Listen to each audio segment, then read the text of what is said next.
Muitas vezes você deve ter me ouvido falar do dedômetro. Eu sempre brinco que é a ferramenta mais eficiente para saber quando regar de novo. Como o dedômetro funciona?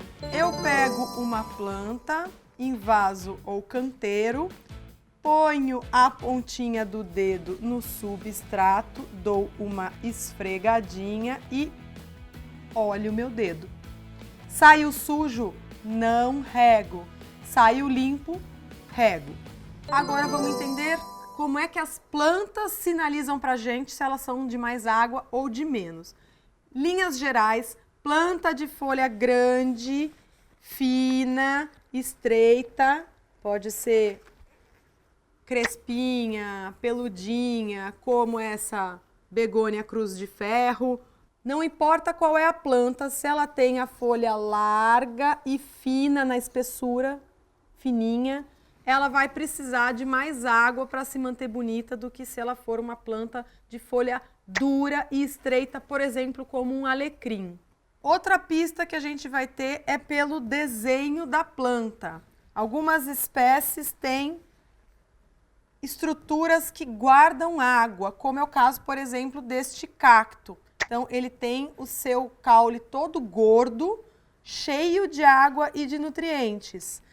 Aqui eu tenho um outro exemplo de planta com reserva. Veja, o caule da rosa do deserto é super gordo. Uma planta com um caule carnoso desses não precisa de muita água. Então, eu vou usar a mesma técnica do dedômetro em tudo, só que em plantas que não precisam de muita água, eu vou deixar o dedo sair limpo por vários dias antes de regar de novo. Às vezes, só de bater o olho no vaso, eu já sei se a planta precisa de mais ou menos água, por exemplo, porque ela é um bebê.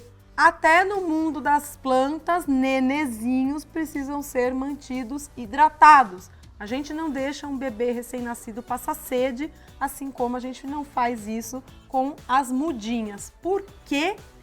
Principalmente porque ela não tem uma massa muito grande de raízes. Então, plantinhas delicadas, eu vou estar o tempo inteiro checando se estão úmidas mesmo ou não, porque como elas não têm raiz para segurar essa água, se eu não der de mamadeira para elas, elas não vão ter como guardar.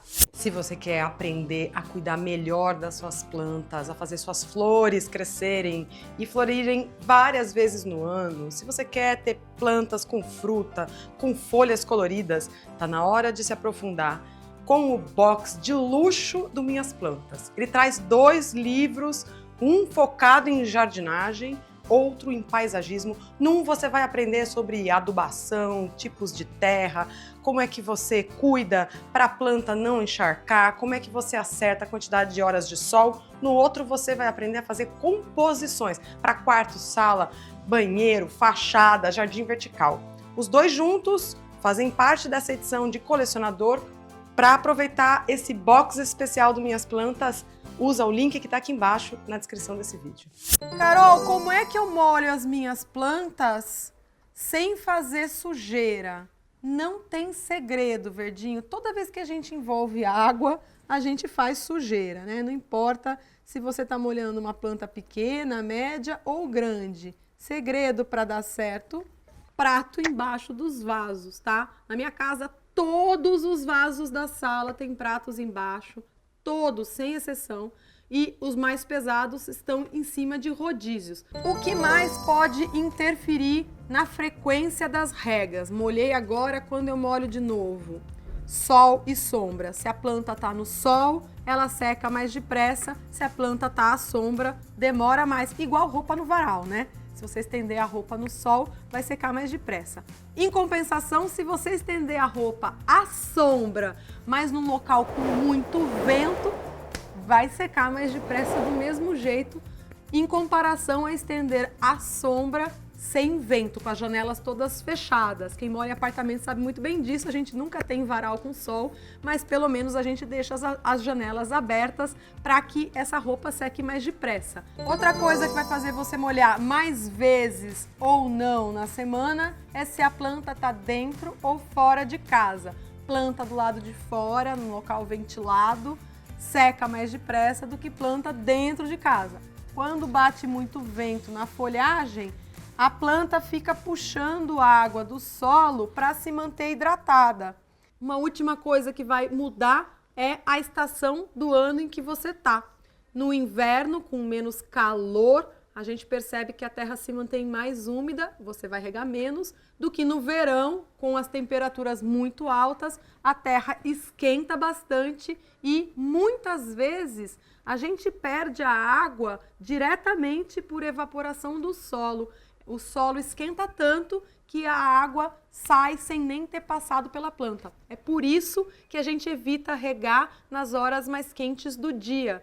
Quase todas as plantas a gente rega de manhã bem cedo ou no fim da tarde. Qual é a diferença do horário? No fim da tarde, com menos calor, a planta vai se manter úmida mais tempo. Então eu posso usar essa rega no fim da tarde, começo da noite, para as espécies de folha larga e fina, de flores peludinhas, que precisam de mais água, e evitar essa rega naquelas espécies de folha estreita e dura ou pequenininha que precisam de menos água. Agora que você entendeu como rega e qual é a frequência, eu vou reforçar uma informação importante. Não tem uma regra de rega que atenda a todas as plantas. Por exemplo, você pode regar essa planta 2 vezes por semana, 3 vezes por semana. Tudo isso que eu falei vai interferir. Você pode colocar a planta dentro ou fora de casa, no sol ou à sombra, no local de vento ou não, numa cidade mais quente ou menos, numa época do ano de inverno ou numa época de verão. Tudo isso vai interferir. Então, esquece essa regrinha e venha para o dedômetro.